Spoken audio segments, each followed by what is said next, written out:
सोचिए, एक माँ जिसने प्रसव के ठीक पहले अपने बच्चे को छोड़कर दूध बेचने चली गई और वापस लौटी तो उसका बच्चा मृत था। लेकिन एक व्रत ने, एक आशीर्वाद ने उसकी किस्मत ही बदल दी। ये कोई साधारण व्रत नहीं, ये है हल षष्ठी माता का चमत्कार। हरे कृष्णा। आप सभी को हल षष्ठी और बलराम जयंती की हार्दिक शुभकामनाएं। आज के वीडियो में हम आपको सुनाने वाले हैं हल षष्ठी की अद्भुत और चमत्कारी कथाएं। ऐसी कहानियां जो पीढ़ियों से सुनाई जाती रही हैं, जहां झूठ बोलने की सजा भी मिली और सच्चे व्रत का फल भी, जहां बलिदान भी हुआ और मृत बच्चे को नया जीवन भी मिला, और जहां सौतिया डाह के बीच भी माता का आशीर्वाद संतान को लौटा लाया। इस वीडियो में आपको मिलेगा हल षष्ठी का महत्व, पूजा की सही विधि और 6 ऐसी चमत्कारी कथाएं जो आपके रोंगटे खड़े कर देंगी। तो चलिए शुरू करते हैं हल षष्ठी की इस भक्तिमयी यात्रा को। माता की जयकारा के साथ सभी प्रेम से बोलिए, षष्ठी माता की जय। हरे कृष्णा। आप सभी का दिन शुभ हो। आज हम बात करेंगे उस पावन पर्व की जिसके बारे में कहा जाता है कि अगर सच्ची श्रद्धा से किया जाए तो संतान के जीवन के सारे संकट दूर हो जाते हैं। जी हाँ, मैं बात कर रहा हूँ हल षष्ठी की। हल षष्ठी, जिसे कमर छठ, राधा छठ या छठ महारानी का व्रत भी कहा जाता है, हर साल भाद्रपद मास के कृष्ण पक्ष की षष्ठी तिथि को मनाया जाता है। ये सिर्फ एक धार्मिक परंपरा नहीं, बल्कि माँ और संतान के बीच के अटूट बंधन का उत्सव है। व्रत का महत्व मान्यता है कि इस व्रत को रखने से संतान की दीर्घायु, संपन्नता और सुख समृद्धि बनी रहती है। खासकर उत्तर भारत में ये व्रत बेहद धूमधाम से मनाया जाता है। माताएं पूरी निष्ठा से पूजा करती हैं, क्योंकि विश्वास है कि माता षष्ठी की कृपा से बच्चे के जीवन से सभी संकट दूर हो जाते हैं। राधा छठी के बाद की सुंदर अपने बलराम जी का जन्म और महत्व। हल षष्ठी के दिन ही भगवान कृष्ण के बड़े भाई बलदाऊ बलराम जी का जन्म हुआ था। पुराणों के अनुसार द्वापर युग में शेषनाग ने बलराम के रूप में अवतार लिया। उनका शस्त्र है हल,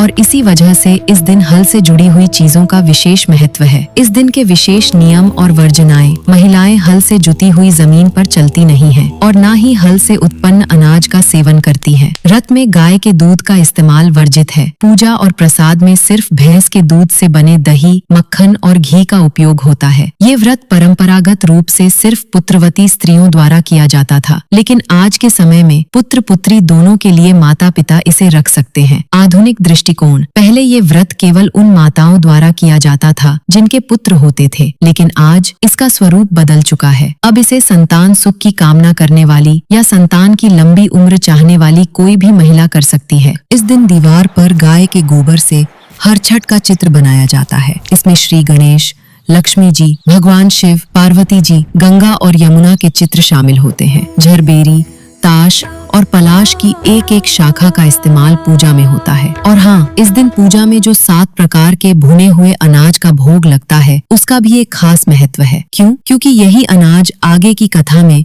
जीवन और मृत्यु का मोड़ बनते हैं। इस अध्याय के अंत में बस इतना समझ लें कि हल षष्ठी सिर्फ एक उपवास नहीं, बल्कि विश्वास, तपस्या और मातृत्व का महापर्व है। और अब जब आपने इसके महत्व को जान लिया है, तो चलिए अगले अध्याय में जानते हैं इस व्रत की पूजा विधि और परंपराएं जो पीढ़ियों से निभाई जाती आ रही हैं। लेकिन पूजा में क्या क्या किया जाता है, कौन सी चीज बिल्कुल वर्जित है और कौन सी चीज शुभ मानी जाती है, अगले हिस्से में आपको पूरी विधि बताऊंगा। अब जब आपने हल षष्ठी का महत्व जान लिया है, तो चलिए जानते हैं इसकी पूजा विधि और वो खास परंपराएं जो पीढ़ियों से निभाई जा रही हैं। हर छठ का चित्र। सुबह सुबह महिलाएं गाय के गोबर से दीवार पर हर छठ का चित्र बनाती हैं। इसमें श्री गणेश, लक्ष्मी जी, भगवान शिव, पार्वती जी और गंगा यमुना की आकृतियां बनाई जाती हैं। सजावट में झरबेरी, ताश और पलाश की एक एक शाखा का उपयोग होता है। भोग और प्रसाद। इस दिन 7 प्रकार के भुने हुए अनाज का भोग लगाया जाता है। हर पुत्र के लिए छोटे मिट्टी के 6 बर्तन लिए जाते हैं, जिनमें 5 या 7 तरह के अनाज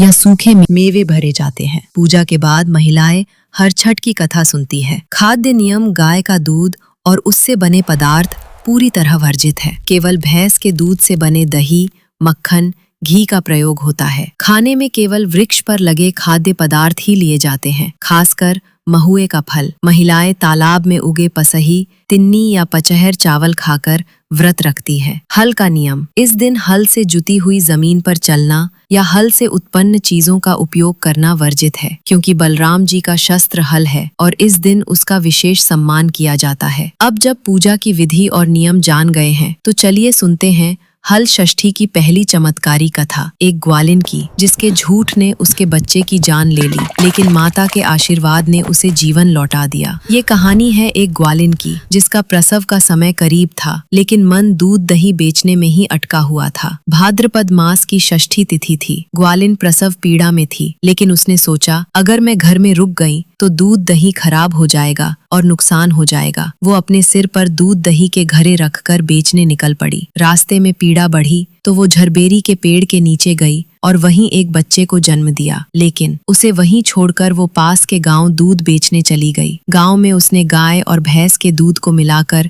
झूठ बोलते हुए सिर्फ भैंस का दूध बताया और बेच दिया। उधर खेत में एक किसान हल जोत रहा था। बैल अचानक भड़क गए और हल का फल बच्चे के पेट में लग गया। बच्चा वहीं मर गया। कहते हैं इंसान के कर्म उसका अगला जन्म तय करते हैं, और इस कहानी में हल षष्ठी व्रत ने दो कुत्तों की तकदीर ही बदल दी। एक गाँव में जेठानी और देवरानी साथ रहती थी। जेठानी का स्वभाव घमंडी था, जबकि देवरानी विनम्र और भक्ति भाव से भरी हुई थी। एक बार हल षष्ठी का दिन आया। देवरानी सुबह सुबह व्रत और पूजा की तैयारी करने लगी। जेठानी ने मजाक उड़ाते हुए कहा, ये सब व्यर्थ है, पूजा पाठ से कुछ नहीं होता। देवरानी ने फिर भी पूरे नियम से षष्ठी माता की पूजा की और कथा सुनी। उसी समय आंगन में दो कुत्ते घूम रहे थे। जैसे ही कथा समाप्त हुई, दोनों कुत्तों ने प्रसाद खा लिया। समय बीतता गया। एक दिन गांव में भयंकर महामारी फैली। कई लोग असमय मर गए, लेकिन आश्चर्य की बात ये थी कि वही दो कुत्ते एक रात को मरकर अगले ही दिन दो सुंदर बालकों के रूप में पुनर्जन्म ले चुके थे, उसी देवरानी के घर में। गांव वालों को समझ आया ये षष्ठी माता के प्रसाद और आशीर्वाद का फल था। देवरानी ने दोनों को अपने पुत्रों की तरह पाला। जेठानी को तब एहसास हुआ कि उसने व्यर्थ ही व्रत का अपमान किया था। उसने भी प्रण लिया कि आगे से हर साल हल षष्ठी का व्रत करेगी। इस तरह माता के आशीर्वाद ने न सिर्फ पशु को मानव जन्म दिया, बल्कि घर में सुख समृद्धि भी लौटा दी। अब अगली कथा में आप सुनेंगे एक राजा की कहानी, जिसे अपने ही पुत्र की बलि देनी पड़ी, लेकिन माता षष्ठी ने चमत्कार कर दिया। कहते हैं माता षष्ठी की भक्ति में अद्भुत शक्ति है, और ये कहानी उसी शक्ति का जीवंत प्रमाण है। एक समय की बात है। एक धनी और वीर राजा अपने राज्य में सुख समृद्धि का प्रतीक माना जाता था, लेकिन उसका दिल हमेशा दुखी रहता था। उसके पास सब कुछ था, महल, सोने चांदी, योद्धा और प्रजा की भक्ति, लेकिन उसका एकमात्र पुत्र बीमार था। राजा ने हर वैद्य, जड़ी बूटी और इलाज का सहारा लिया, लेकिन बच्चे की बीमारी दूर नहीं हुई। एक दिन महल में संत आए और राजा को चेताया, महाराज, ये केवल माता षष्ठी की कृपा से ही संभव है। आपको अपनी पूरी भक्ति और आस्था के साथ व्रत करना होगा। राजा ने पहले तो हंसी उड़ाई, लेकिन जब संत ने भविष्यवाणी की कि बिना व्रत के पुत्र की जान खतरे में है, तब उसने षष्ठी माता के व्रत का निर्णय लिया। राजा ने पूरे महल में षष्ठी माता की प्रतिमा स्थापित करवाई और विधि विधान के अनुसार पूजा शुरू कर दी। व्रत के दौरान संत ने कहा, यदि माता प्रसन्न होती है तो आपके पुत्र का जीवन बच जाएगा, नहीं तो। राजा डर गया, लेकिन उसने भक्ति और विश्वास में संकोच नहीं किया। 3 दिनों के व्रत के दौरान राजसी प्रजा भी भक्ति में शामिल हुई। लोग कहते हैं कि मंदिर की घंटियों की ध्वनि और दीपों की रोशनी पूरे राज्य में एक अलौकिक ऊर्जा फैला रही थी। चौथे दिन जैसे ही राजा ने प्रसाद अर्पित किया, आकाश में हल्की चमक दिखाई दी। बच्चे ने पहली बार स्वस्थ सांस ली। राजा और प्रजा खुशी से झूम उठे, लेकिन कथा में एक मोड़ था। संत ने कहा, महाराज, ये जीवन केवल माता के आशीर्वाद से संभव हुआ। यदि आपने माता के प्रति आस्था नहीं दिखाई होती तो।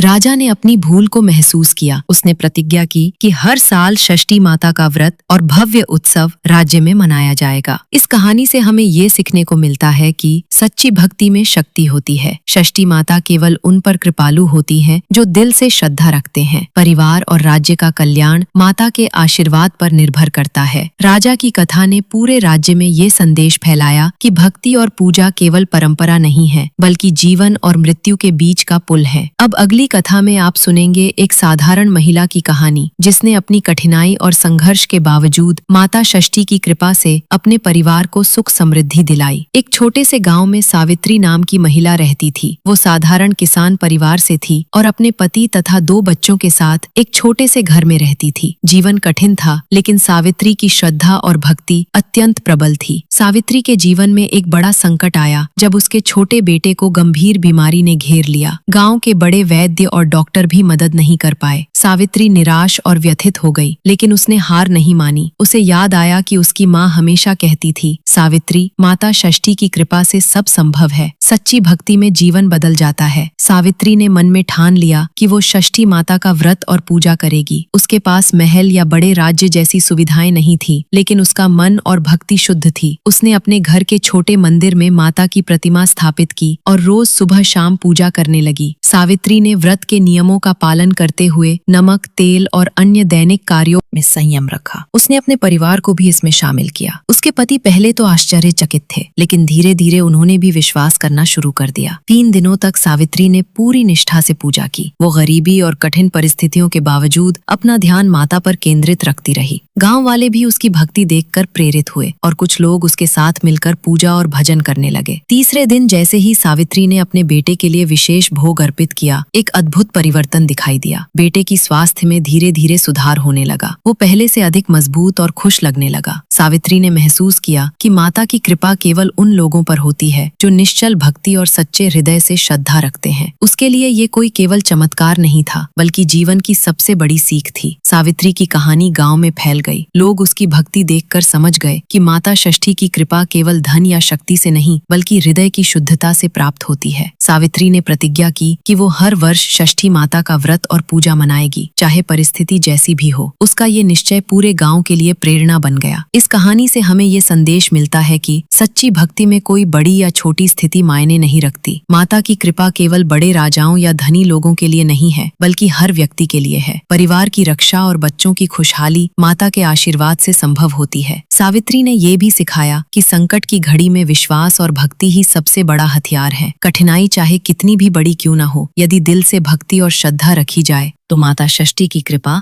हमेशा साथ होती है। सावित्री की भक्ति ने ये साबित कर दिया कि माता का चमत्कार किसी समर्थ या अमीर व्यक्ति तक सीमित नहीं है। भक्ति और विश्वास में ही जीवन की असली शक्ति छिपी है। अब अगले अध्याय में हम देखेंगे कैसे माता की कृपा ने पूरे गांव के लोगों के जीवन को बदल दिया और एक सामूहिक भक्ति का अद्भुत उदाहरण प्रस्तुत किया। सावित्री की भक्ति और बेटे की चंगाई की खबर पूरे गांव में फैल गई। लोग हैरान थे और उसकी श्रद्धा देखकर उन्हें अपनी असली आस्था और विश्वास का एहसास हुआ। ये सिर्फ एक महिला की कहानी नहीं थी, बल्कि पूरा गांव अब भक्ति की ओर आकर्षित होने लगा था। गांव में अगले कुछ दिनों में असाधारण परिवर्तन देखने को मिला। पहले जहां लोग केवल अपने व्यक्तिगत जीवन में व्यस्त रहते थे, अब वे सभी मिलकर षष्ठी माता की सामूहिक पूजा और भजन करने लगे। बच्चे, बुजुर्ग, महिलाएं और पुरुष सभी ने अपने घरों में छोटे छोटे मंदिर स्थापित किए और रोजाना माता की आराधना करने लगे। सावित्री ने इस बदलाव की अगुवाई की। उसने गांव वालों को बताया कि भक्ति में सामूहिक प्रयास का महत्व भी उतना ही है जितना व्यक्तिगत भक्ति का। वो कहती थी, जब हम एक साथ मिलकर माता का स्मरण करते हैं, हमारी शक्ति दोगुनी हो जाती है। धीरे धीरे गांव में सकारात्मक ऊर्जा फैलने लगी। खेतों में फसल अच्छी होने लगी। लोग स्वास्थ्य समस्याओं से राहत पाने लगे और गांव का माहौल पहले से कहीं अधिक शांति और उत्साहपूर्ण हो गया। सावित्री की पहल ने ये साबित कर दिया कि भक्ति केवल व्यक्तिगत जीवन तक सीमित नहीं रहती, बल्कि ये पूरे समाज में बदलाव ला सकती है। गांव वालों ने मिलकर माता का मंदिर निर्माण करने की योजना बनाई। छोटे छोटे योगदान से गांव में एक सुंदर मंदिर बन गया, जिसमें प्रतिदिन पूजा और भजन होते। सामूहिक भक्ति के साथ साथ लोग एक दूसरे की मदद और सहयोग करने लगे। उन्होंने देखा कि माता की कृपा सिर्फ स्वास्थ्य और समृद्धि में ही नहीं, बल्कि सामूहिक जीवन में सद्भाव और एकता लाने में भी काम करती है। इस प्रक्रिया में गांव के बच्चे भी शामिल हुए। उन्हें भजन, कथा और व्रत की जानकारी दी गई। सावित्री ने सुनिश्चित किया कि भक्ति की शिक्षा पीढ़ी दर पीढ़ी पहुंचती रहे। बच्चे माता की कथाएं सुनकर बड़े हुए और उनमें भी श्रद्धा और आदर्श पैदा हुआ। गांव के लोग अब समझ गए थे कि माता षष्ठी की भक्ति केवल पूजा तक सीमित नहीं, बल्कि ये जीवन की दिशा, समाज का सहयोग और परिवार की खुशहाली में भी महत्वपूर्ण भूमिका निभाती है। सावित्री की कहानी ने ये भी दिखाया कि सच्ची भक्ति कभी अकेली नहीं रहती। करती। जब एक व्यक्ति अपने दिल से भक्ति करता है तो उसका प्रभाव धीरे धीरे आसपास के लोगों पर भी पड़ता है। यही कारण है कि पूरा गांव अब भक्ति और विश्वास की नई मिसाल बन गया। माता के प्रति सामूहिक भक्ति ने गांव की सोच बदल दी। व्यक्तिगत कठिनाइयां कम नहीं हुई, लेकिन सामूहिक श्रद्धा ने उन्हें हल्का कर दिया। यही असली शक्ति है, जब हृदय और समाज मिलकर विश्वास करते हैं। अंत में सावित्री ने गांव वालों को ये संदेश दिया, भक्ति केवल जीवन की समस्याओं का समाधान नहीं,